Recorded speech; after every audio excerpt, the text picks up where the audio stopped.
ibada iliyotawaliwa na wewe. Hii ibada haijasimamiwa na chifu, imesimamiwa na mwenye kuumba ardhi na mbingu. Yesu ukirudi kule village, kuna chifu anasimamia.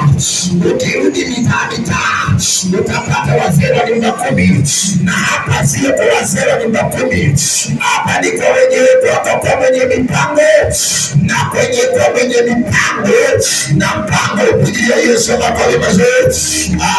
Salimia mtu watu wawili waambie, unataka na siasa ya nyumba 10 wewe. Hapa unatawaliwa na nani? Na Yesu peke yake. Pigia Yesu makofi mazuri. Kuna watu ambao wakisikia habari ya nyumba 10 wanaanza kutetemeka. Hapa tunasikia habari ya Mungu mwenye mpango na mipango. Asione ukimpigia makofi. Sio kama na lakini mwenye mpango na mpango. Nipigie mikono kama tukotemeka. I say hallelujah, amen. Jesus is there. I say hallelujah, amen. The power of Jesus is here. I say hallelujah, amen. The God Jesus is here. His glory is here. Shout hallelujah. Now listen carefully. The Bible is very clear. Mungu alipokuwa na mpango,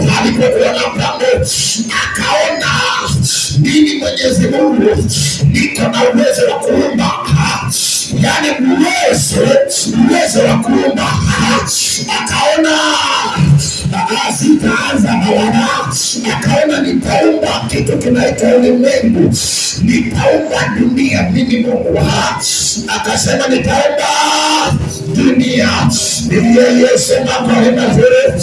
Akauleta ulimwengu ukawa. Maandiko yanasema ulimwengu tunakanyanga ulitokana na Mwenyezi Mungu peke yake. Akauleta na ukawa. Yesu makofi mazuri. Now listen carefully. Maandiko yanasema alipouleta ukawa, akatafuta ni nani atatawala. Akatafuta nitampata wapi malaika ambaye anaweza katawala. Akasema no. Seraphims wako na kwao, cherubim wako na kwao, Gabrieli yako na kwake, akaeke Michael wako na kwake. Lakini ni nani atatawala hii dunia ambayo nimeumba mimi Mwenyezi Mungu? Yesu makofi mazuri. Yani Mungu akawa anajiuliza ni nani atatawala hii dunia?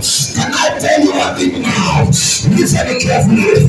Ukienda kule vile Kiteni, iwe ni Kiteni, watanipenda mfano wa Kiteni.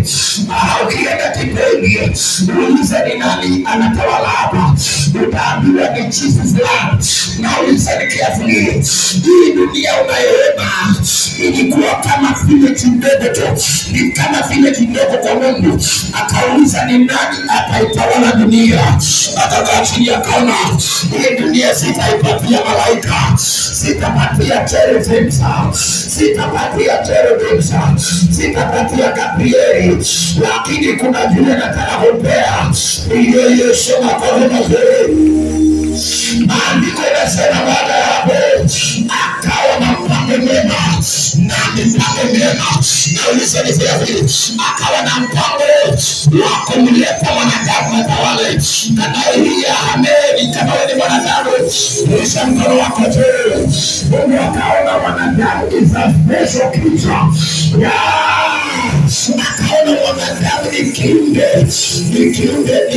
tofauti na wale wengine, ni kiumbe special. Na ndani zaidi ni kiumbe special. Akaona nitampatia dunia aitawale makosa. Kitabu cha Genesis 28 kinasema Mungu akaona ampatie mwanadamu aitawale. Yesu makofi mazuri. Now listen carefully. Hallelujah, pasikiliza. Mungu ni Mungu wa kupeana majina. Inaonekana hapa ni kama pamoja. Sema Jesus. You know something. Now listen carefully. Mungu mwenyewe alijipatia jina. Akasema mimi Mungu naitwa. Hakuna mtu aliyepea Mungu jina. Alijipatia jina mwenyewe. Can you see that kind of power? Sema power.